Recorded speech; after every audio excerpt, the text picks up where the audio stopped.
अखेर तरुणांच्या आंदोलनाला यश मिळाल्याची भावना आंदोलकांनी व्यक्त केली.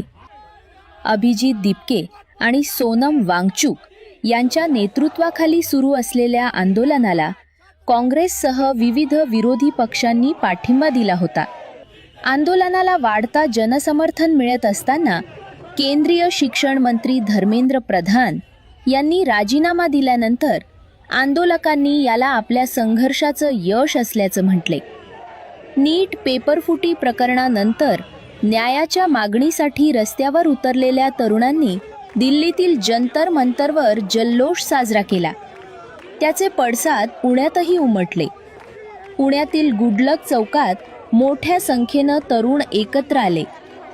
त्यांनी घोषणाबाजी करत, चॉकलेट वाटून आणि जल्लोष करत आंदोलनाच्या यशाचा आनंद साजरा केला.